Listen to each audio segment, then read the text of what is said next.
normally when we celebrate our birthday, we look back over the last 16 years or like over the last year, but this year we decided to do something different. And what we've decided to do is to talk about what God is doing in each of our lives. Now, I don't know about you, but I'm in a little community group with 2 other guys, and every 2 weeks we get together on Zoom for an hour, and we ask ourselves the basic question, what's God been doing in each of our lives?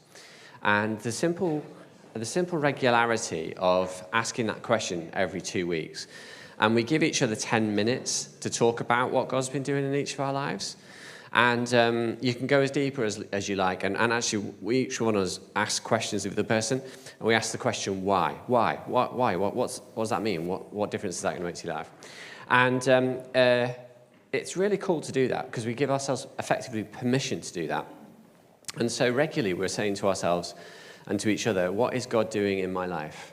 What is God doing in my life? And that may be a question you don't ask yourself very often. It may be that you just had a moment to do that when Claire led that exam and prayer, where you were like, oh yeah, what is God doing in my life? Well, this morning we wanted to give you an opportunity to think that for yourselves. So as we sit here for the next 20 minutes together, I just want to invite you to ask the question of yourself, what is God doing in my life at the moment? And the reason we're going to ask you to do that is for 20 minutes is because for the next 20 minutes we're going to interview 5 people. And we're going to ask them that same question, what's God been doing in your life? And what is God doing in your life? And they've been so kind to come and join me and sit here and answer those questions. Because I have to say, I'm used to standing here and telling you what God's doing in my life because I do it quite often. But for these guys, in a context like this, it's quite nerve-wracking to do that. So I want you to be really kind to them and really give them a big round of applause when they come and sit next to me. We're also Claire's done a pre-recorded a video with Barbara as well, which you're going to see halfway through as well. So why don't we first of all get our guests? So that's Karen, Gordon, Noah, and Emily. Just come and sit with me here.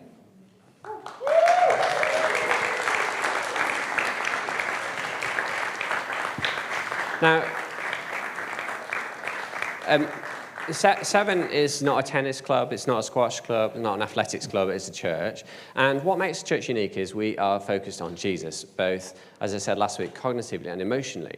We are people who are just trying to connect with God and do that together on a routine and rhythmic basis.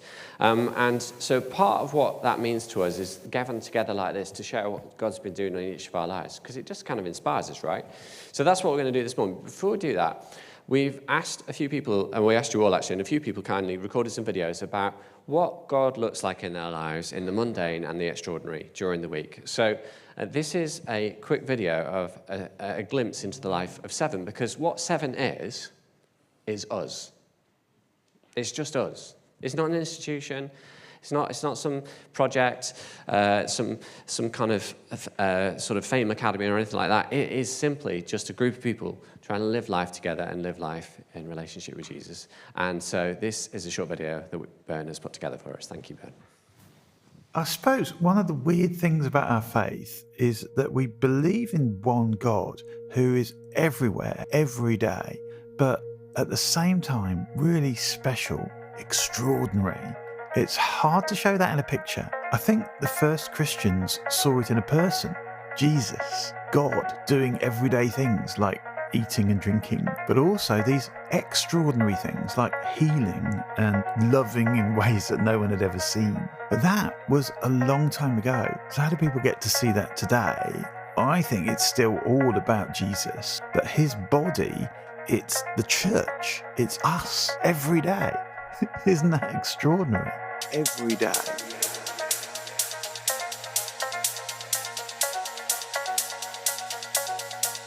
Every day.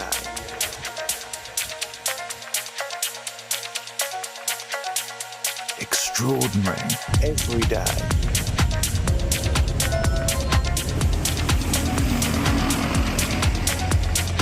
Every day.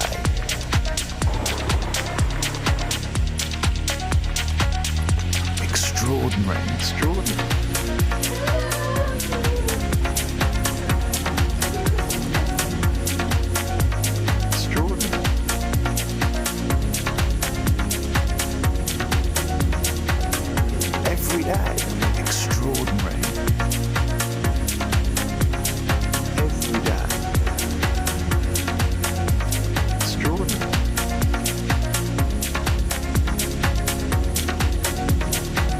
hard to show that in a picture.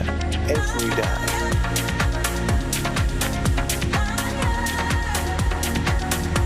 Extraordinary. Every day.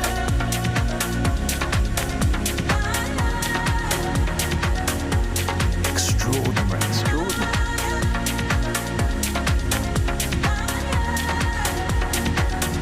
Every day. Extraordinary.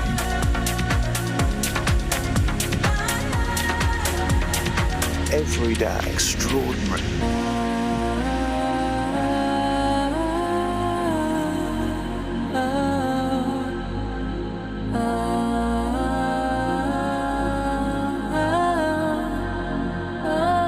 Every day, extraordinary.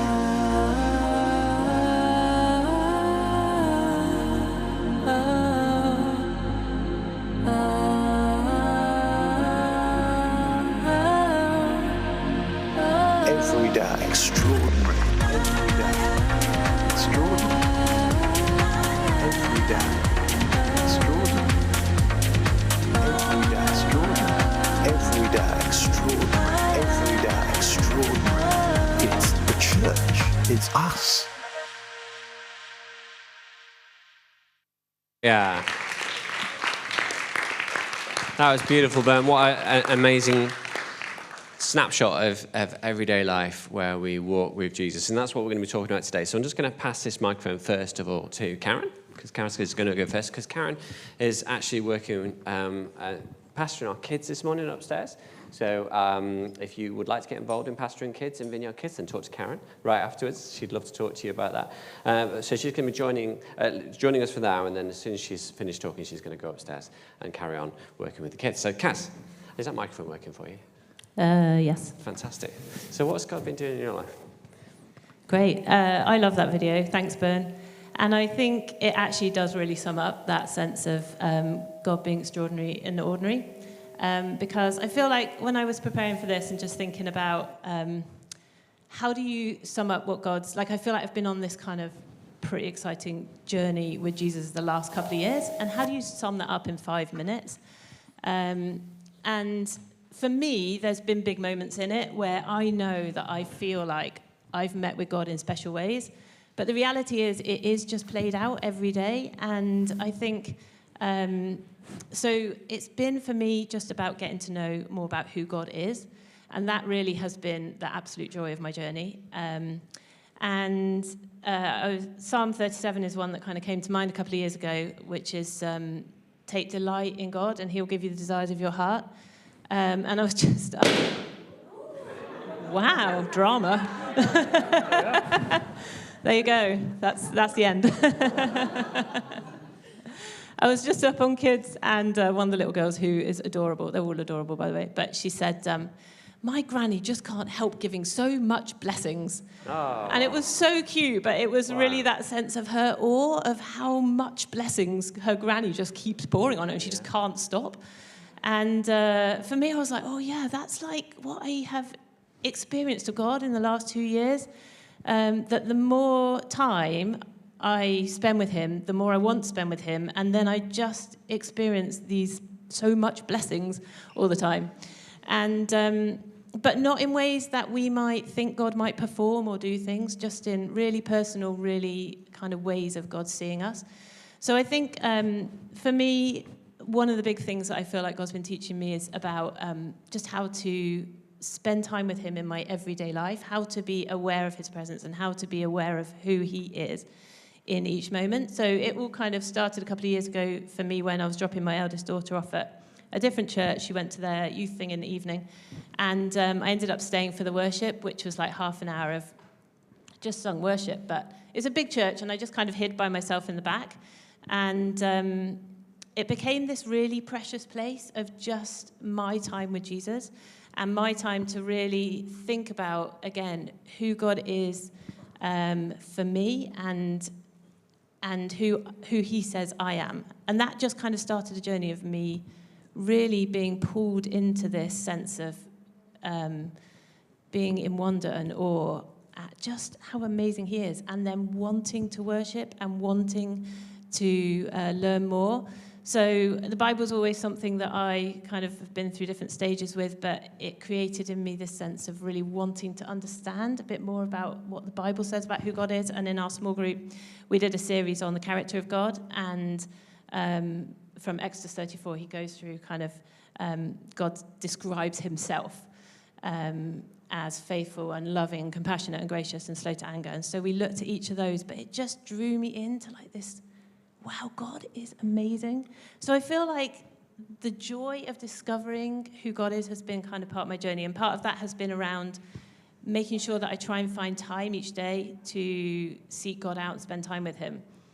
And we have a dog who's a little rascal. You may have met her. This week, she decided to eat the entire bolognese that was being cooked for small group straight out of the slow cooker whilst we were all out. So actually, sorry, she didn't eat the whole thing, but she did put her head in the boiling hot slow cooker and help herself to the bolognese that was being prepared for 15 people for dinner that night. So she's a little pickle, but every day I get the absolute joy of taking her for a walk. So I get to go out into nature, and I've basically made that time my intentional time with Jesus. So I get to...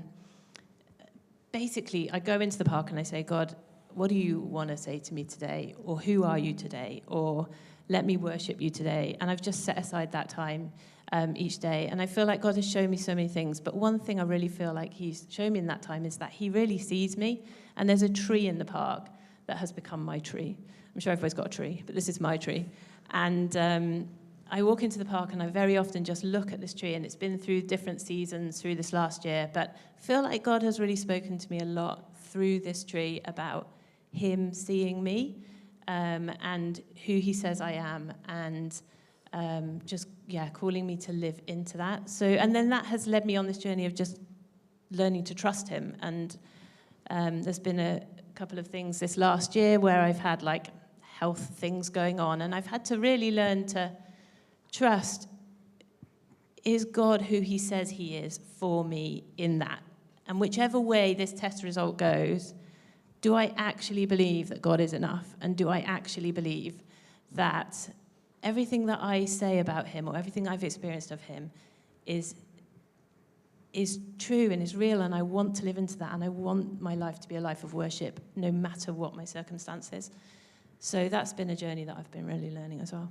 And Karen, can I put in, how has it impacted you emotionally? How do you feel in yourself? Yeah, I think it's interesting because it's also been a year of kind of grieving for me in a way, because my eldest daughter left home, and that's been really hard for me to kind of process, just the change of life stage. So I think I think I've cried a lot in this last year. I've cried at joy of knowing who God is and him coming through to show me who he is. And I've cried at this sense of grief and life-changing and things. Not this bad. I mean, I'm delighted I still have amazing children at home. But it's just a change. It's just a change, and it's a process.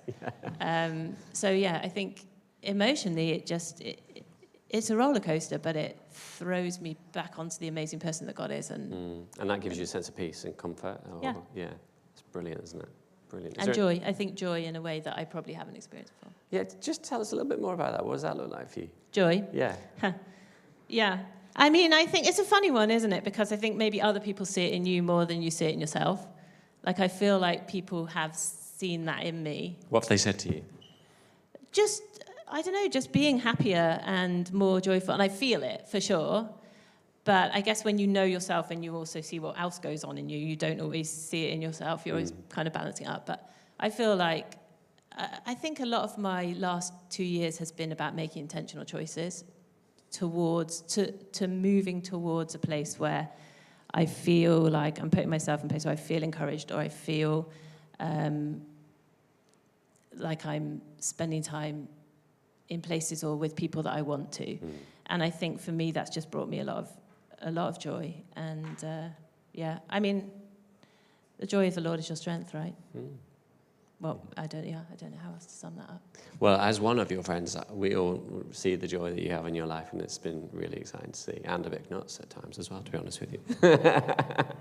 She's the life and soul of the party. Well, Kaz, thank you so much for sharing. Is there anything else you'd like to say? Would you give Karen a big round of applause? Thank you so much. Thank you, Karen.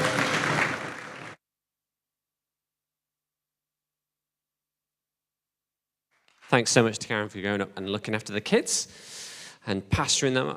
I do the kids once a month with Karen usually, and we have a right time of our lives. Josh does it as well with the Hive. We have such a great time. So if you guys ever want to get involved with pastoring the kids like we do, you are so welcome. It's great. Talking of kids, this is one of mine. Hello. My favourite daughter. She is. His only daughter. She is my only daughter. Yeah. I can say that. I've got 2 sons as well. What's God been doing in your life, mate? In spite of me. In spite you? In spite of me. In spite of you? Yeah, that's right. Yeah. Well, I think Jesus has just been... Well, so I went to a Christian youth festival in the summer called DTI. And it was my fourth time going this year. And this year I really felt that Jesus was calling me to be like anchored in him and like rooting myself in him. And every year at DTI they always talk about anchoring yourself in Jesus. And I'm always like, I'm going to do it, and I never do it. But this year I feel like Jesus is like doing it with me instead of me trying to do it for Jesus. And I've really felt that Jesus is opening my eyes to all of these beautiful, simple things in life. And I've really started to just find loads of joy and peace in that. Like when I get up in the morning and and the seagulls are really noisy, but they wake me up and I'm like, Jesus, he's in it. And I get on the bus and I smile at people on the bus and they smile back and I'm like, Jesus, this is great. And I've really started to just I have a long walk into college in the morning, about half an hour, and so I take it, and I just pray to Jesus the whole time. In a chat, I ask him for to give me strength and optimism for the day, and I try and go into my college with a lot of energy. I do musical theatre, so it's high impact days, and I'm very tired. But I feel like Jesus really gives me the strength to bring some joy and light into that. It was really nice because I was chatting to my friend the other day, and they were saying how I'm quite like a bright presence at college, and I bring lots of energy and light to people in the morning. And I was really comforted by that because, I know that that's Jesus' love working through me. And I just think that it was really nice because I get to show Jesus' love and light through every day just because he loves me. And I really felt like a push to share that with people at college at the moment, and to just give his love and joy and light and peace that he gives us in everyday activities, like letting people use the microwave before me so they can get to class on time. But I've really felt Jesus leading me into serving people at the moment, into giving my time and energy to show Jesus' love. That's what's happening. That's so cool, isn't it? And do you enjoy that? I mean, sometimes I imagine you don't always enjoy it, like when I ask you to stack the dishwasher or something like that, or it's not always fun, is it, to kind of give to other people? So, do you kind of find that joy is kind of it's a kind of hard joy, it's kind of tough joy? Is that kind of, or is it just light and breezy? I think it's tough joy until I take a second and I go, no, I've got to love first, and so then it's easy. Right. So the premise of it is I have to do dishwasher again. But then I'm it's a way I can show love to others and then how I can serve others. You are like that. You are like a bright shining star. You really are. You're amazing. You do bring so much light into our world, and those people who encounter you day to day, it's amazing. A bit biased. Yeah, I know. Well, I can say that. It's great, isn't it? I get to do that. I've got the microphone at the moment, so I can say it. Very true. But yeah, that's so cool. And just what strength do you get from Jesus? Does your faith give you strength? Yeah, for sure. I think a lot of the time when I'm going into college, I use college as an example, but on the bus, and I'm just so tired and I just want to be in my bed. But I'm like, no, Jesus, here's another day to live for you. I wake up every morning and I say to myself, dear Lord Jesus, thank you for the blood in my body and the air in my lungs, because I've got another day to live for him. Yeah. And I think that gives me strength, is just thanking Jesus just for the fact that I've got another day, and trusting in the fact that no matter what happens, Jesus is with me, and he's giving me life, and so that strengthens So you me. don't feel lonely like that? No, like I genuinely don't. I used to, but nowadays, if I feel a bit down or I feel a bit lost, I just get this urge of like, oh, it's okay. Jesus is with me. Yeah. That takes me to, so at DTI this year, on the first night, there was a talk about being yoked to Jesus. And they talked about how, like, with cattle, when two cattle are yoked together, they're, like, connected by the shoulders. And they were saying that Jesus, when he says he does life with us and he gets us through the hard times and he carries our burdens, he's, like, yoked to us like that. He's with us and he carries the weight, but not taking it all off of us, but does the journey with us. And that's given me a lot of strength. So when I'm having a bad day, I think, no, Jesus is like right here, tied to me. Carrying the weight. Carrying the weight with me and helping me through it. So, yeah. That's so cool, isn't it? Well, I love it. And as your dad, I'm really glad that you feel like that. Because we can't always do that for you, so I'm really glad that you feel like that. That's so cool. Yeah. So give Emily a big round of applause.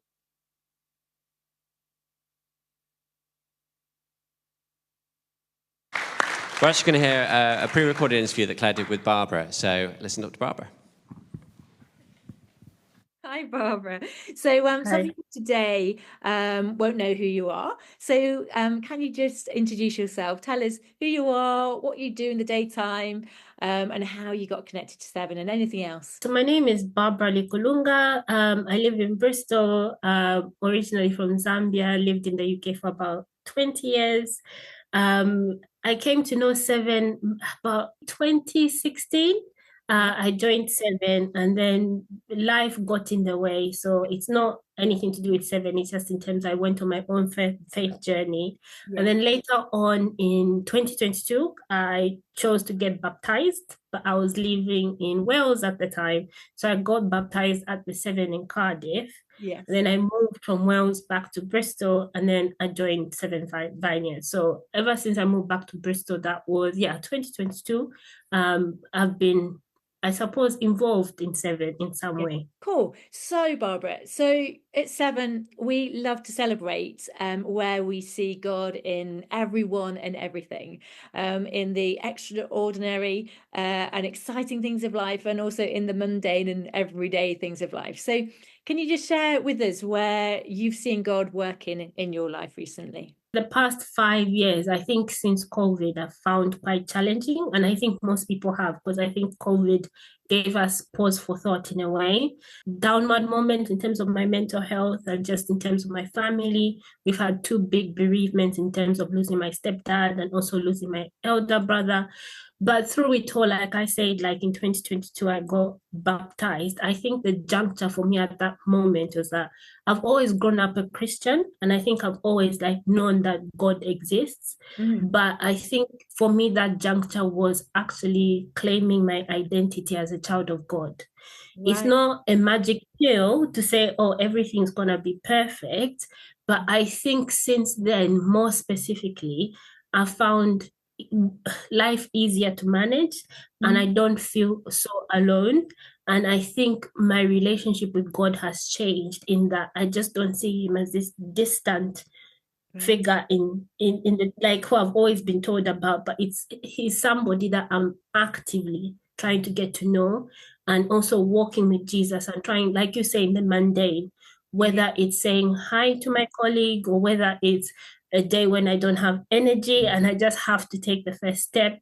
I feel that it makes a difference when you know that Jesus is by your side in everything that you do, big or small. How did the transition happen from being in that place where God to you felt distant to getting to this place where actually it feels different for you? I think COVID made me realize that I was working on all aspects of me, but maybe I had neglected my mental health quite a bit. And it gave me, I think, time to reflect and also just look at myself from all angles. Right. And I realized that this I had a spiritual thirst that I think I had just neglected.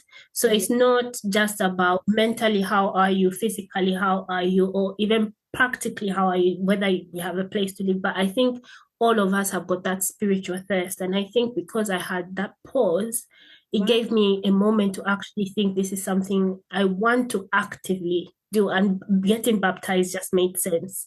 At the moment, there's so many big things happening in the world. So sometimes when I get overwhelmed, I just go back to the basics. I just go down to the bare bones. Yes. And there's always two verses I go to. So that's love your God, love yourself, and love your neighbor. Yeah. And then the other one is the First Corinthians, where you say love is patient.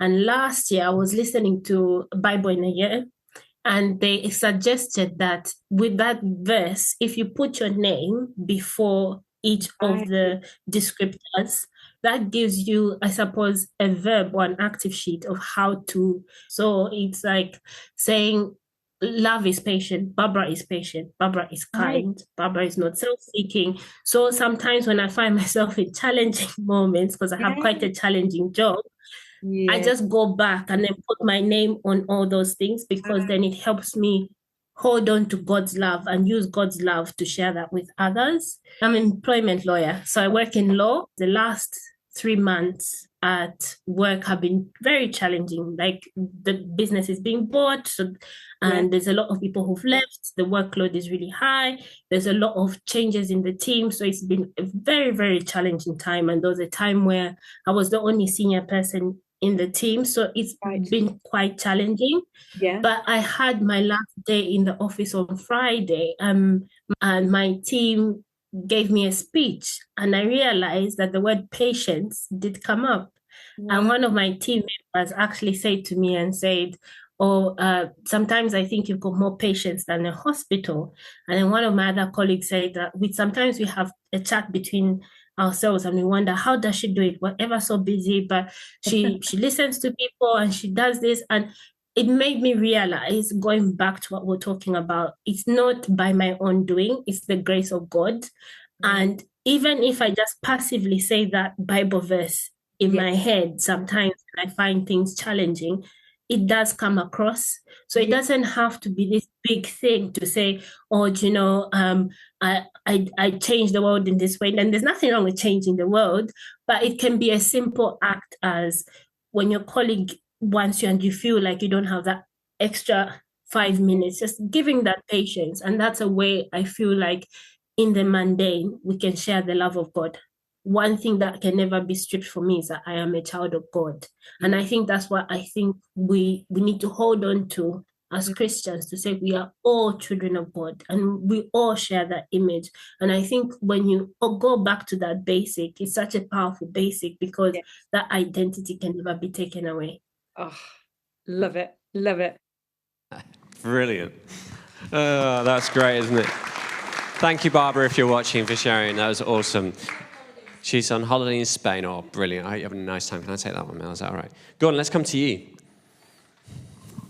Good morning. Good morning, sir. We are thrilled that you're just going to share something with us about what God's been doing in your life. Tell us more about it. So Claire said, what's God been doing? And I found myself reflecting, because I've been a Christian 50 years this year. No.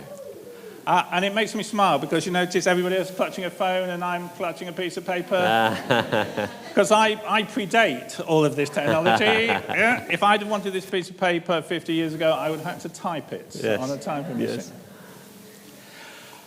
And we all go through phases of life, don't we? And it just made me think, and I don't know, I just tried to, what can I whittle it down to? And in some ways, I feel I've spent 50 years being a doer. Do you know that idea, people are sort of doers or beers, that sort of idea, you reflective or somebody that does stuff?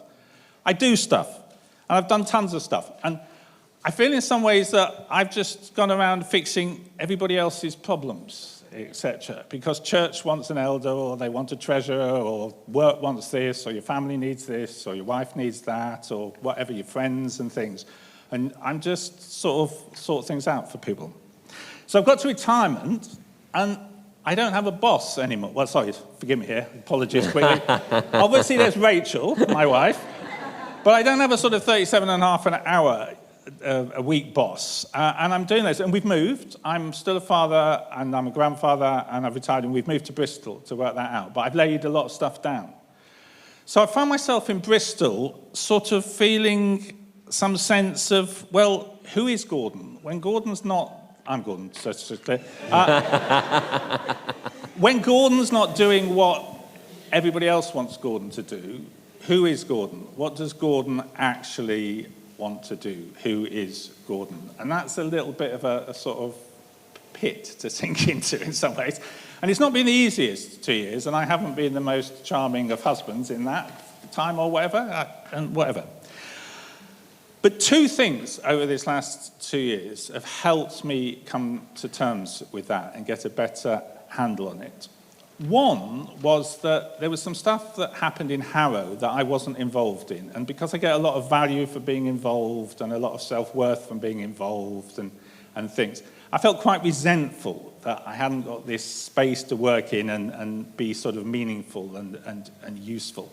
And I found myself in a bit of a desert place of resentment against God. And I came one day and I thought, well, if God actually is sovereign, maybe it's right that I was rejected in this space.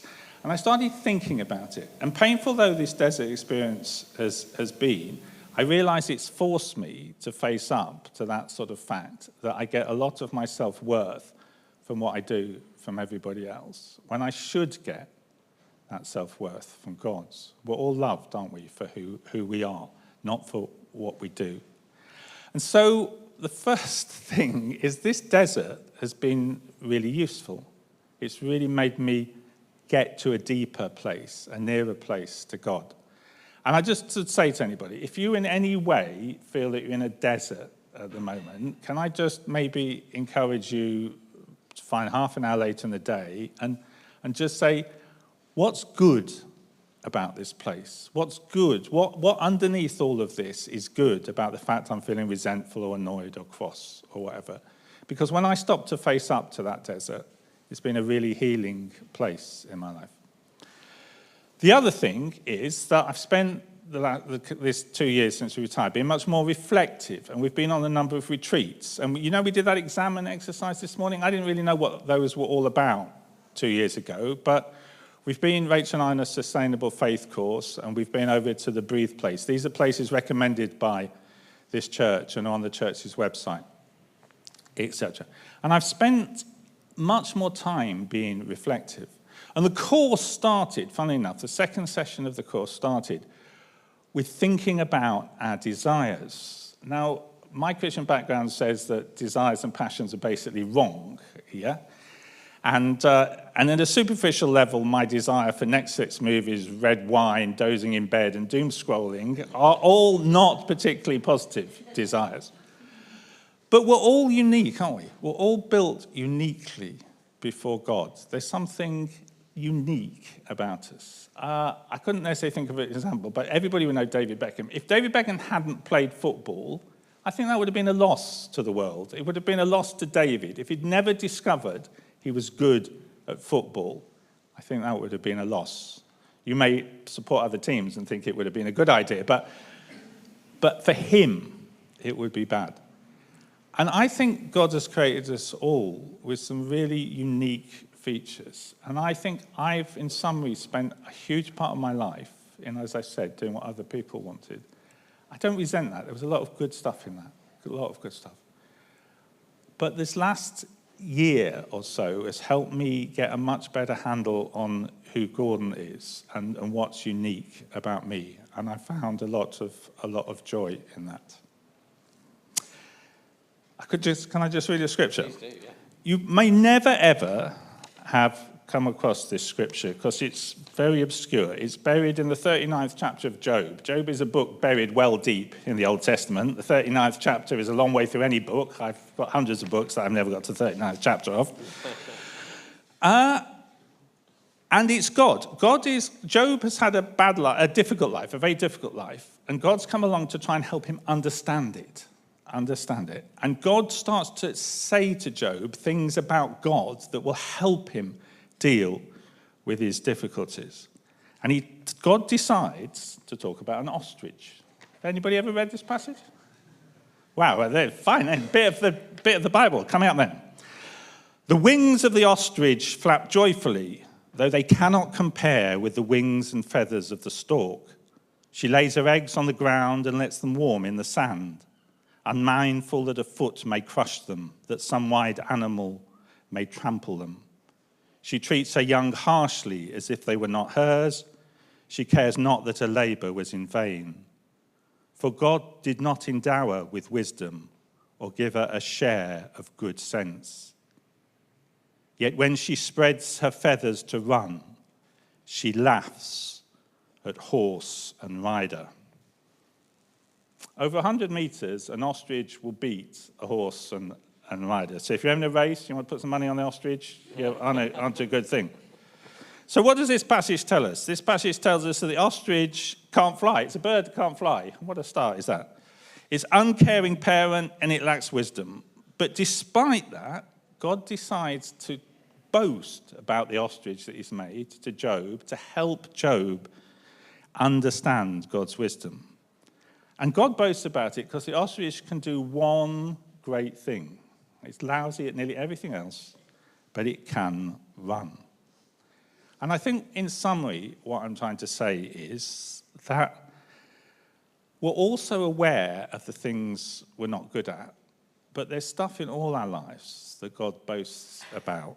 And if you're not sure what that is, if you've been in any way like me, just a bit too busy to find out, then I just encourage some of this reflection, some of spending time with God, some of the exercises of that sort of thing.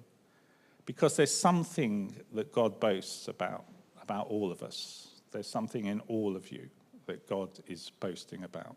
And it would be a pity if you didn't know what it was. And Gordon, are you in the process of working out what God's told you is unique about you? Or is that something you have discovered but you might feel awkward about saying? Or? It's probably this, yes, I'm working on it. Oh, yeah. And do you have a sense? Well, I've spent a lot of my life being very sort of mechanical, etc. And there's a bit of me that wants to be a bit of an artist, bizarrely, which is an entirely new aspect of my entire life. And I set about the beginning of the year saying I would try and produce a bit of art that I could sell, because the family is always going to say it's nice, isn't it? If somebody's going to cough up some dosh, then it might mean something. Yeah. But I find myself a bit wobbly even in talking. Sharing that, yeah, I hear you. Yeah. Well, come back and tell us about it when it happens. That's fantastic. Thank you so much for sharing, guys. Give them a big round of applause. Thank you. Noah, I always joke that Noah's my godson, even though his parents never asked me to be his godfather. But anyway, nevertheless, I love him dearly. Noah, actually, Noah, we were just discussing earlier on, you're younger than this church, aren't you? Yeah. Yeah, so we moved to Bristol before you were even a twinkle in your daddy's eye. And now you're here, 16, going on 21. 15. 15, yeah. Trying to big you up, mate. Anyway, sorry. Anyway, no, what's God been doing in your life? It's been really cool because since the summer I went to loads of youth camps with Millie and it was really cool. Those are amazing for my faith. It really strengthened it. But the entire time I was praying that, like, in normal day life he would really show me joy and peace and this energy to share with others around me.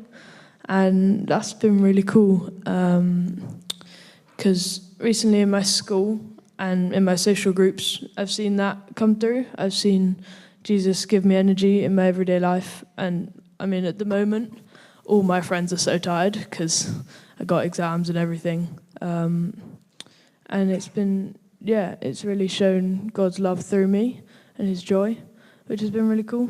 I've gotten a lot of comments about it, which I've just been like, they've been like, oh, yeah, no, you've got so much energy. Like, how? I'm like, that's God. But, it's been great. That's so cool. And how has that made you feel? Are you happier because of it? Yeah, I mean, I enjoy so much better, life so much better than trying to sleep all the time. Yeah. I get to fully enjoy his creation, and I see it with like a whole other perspective. It's really cool. That's so cool. And there's been a Bible verse that's been really important to you as well, hasn't there? Yeah, Matthew 11:28 talks about, come to me all who are weary and burdened, and I shall give you rest.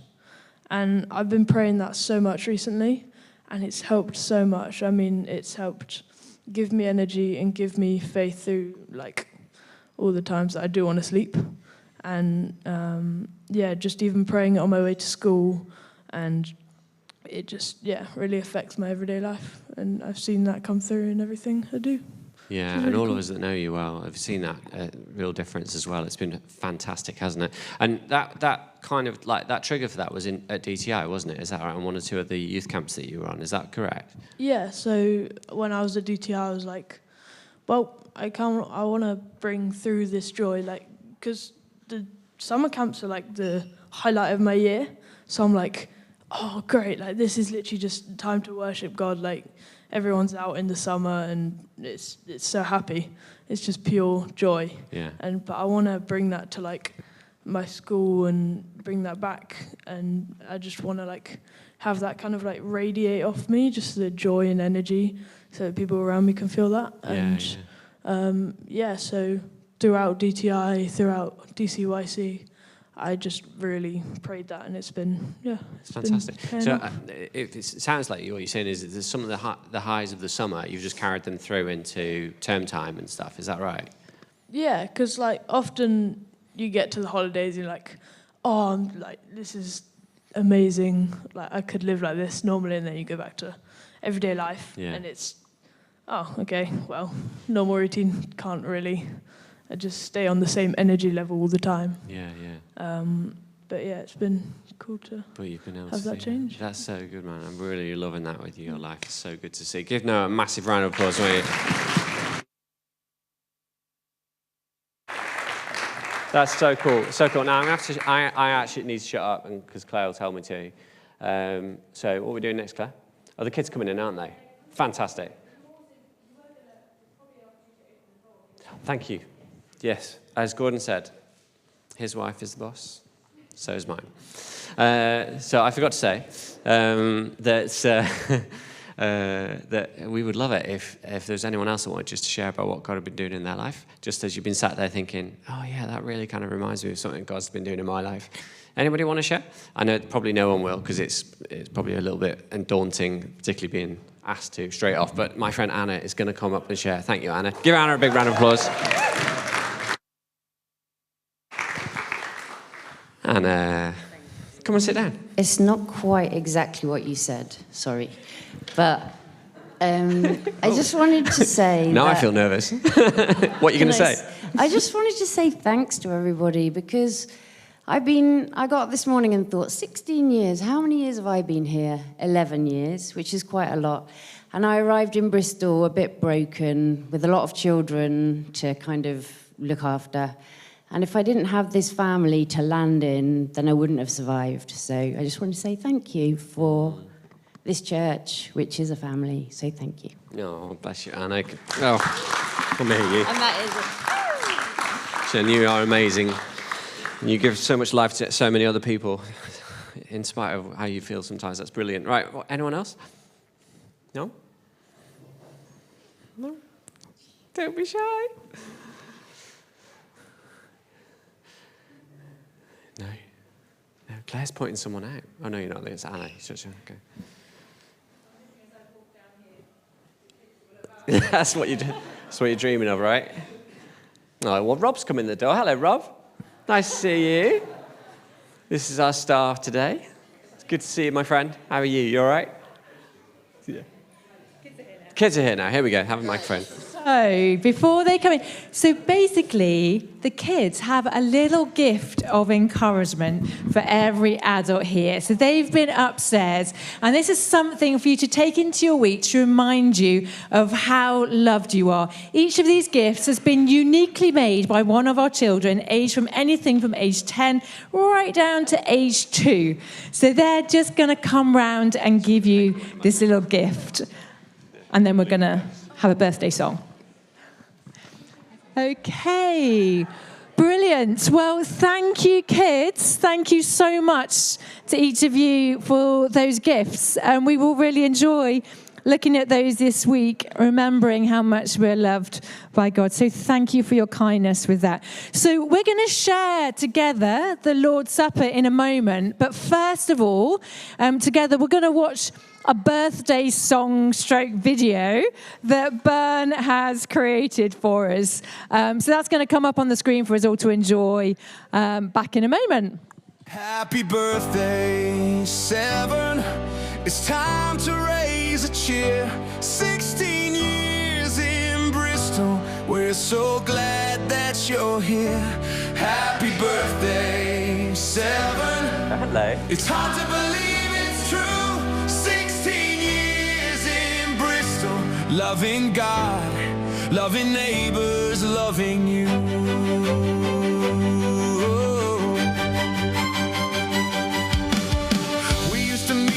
Stadium in the smallest room they had. Owen and Claire, they planted here. People thought that they were mad. We popped up in different venues to bring more people along. We've made new friendships, they've never ended. Even when we've had to move on. We faced battles, we faced COVID. They couldn't break us apart. We faced the cost of living crisis with God's love in our hearts. We believe that He lives in us every step along our way, and we find Him round each corner. God's amazing us today. Happy birthday, Severn. It's time to raise a cheer. 16 years in Bristol. We're so glad that you're here. Happy birthday, Severn. It's hard to believe it's true. 16 years in Bristol. Loving God, loving neighbors, loving you.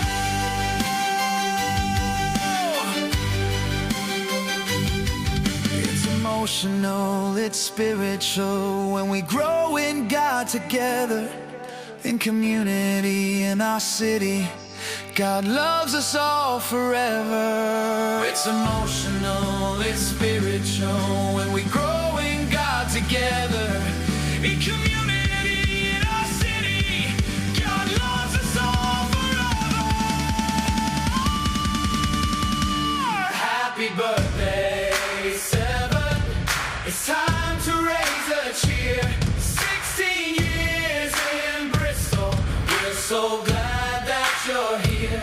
Happy birthday, Severn. It's hard to believe it's true. 16 years in Bristol. Loving God, loving neighbors, loving you.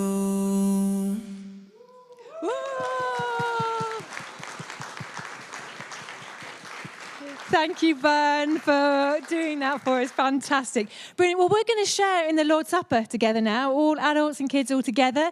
There's some bread on your tables and some juice. The bread signifies Jesus' body, and the juice, his blood. And we celebrate together Jesus' sacrificial death, demonstrating God's incredible love for us. And you know, it says in the Bible that through Jesus, God has reconciled to himself all things in heaven and on earth. And so each of us are reconciled. We're united to God. We belong to God. And as we are united to God, we're united to each other. As we belong to God, we belong to each other. This community, this family, we belong because of Jesus. So as we share this together, let's just remember what that means for us as a community. So the band are going to come and play. If somebody on your table would like to pour the juice, another person pass the bread around. If you would like gluten-free bread, then put your hand up and Andrew will come and bring you some gluten-free bread. And feel free. You may want to, if you don't know everyone's name on your table, you might just want to go around and find out everyone's name. And if you would like, as you pass it around, you might like to say Jesus' blood shed for you, his body broken for you, if you would like to. But go for it. Thank you, God, for being the most incredible, out of this world, God, that we could ever imagine. Thank you for the life that you give to us. Thank you for calling each of us your own and for bringing us into this family. We thank you, God. Amen.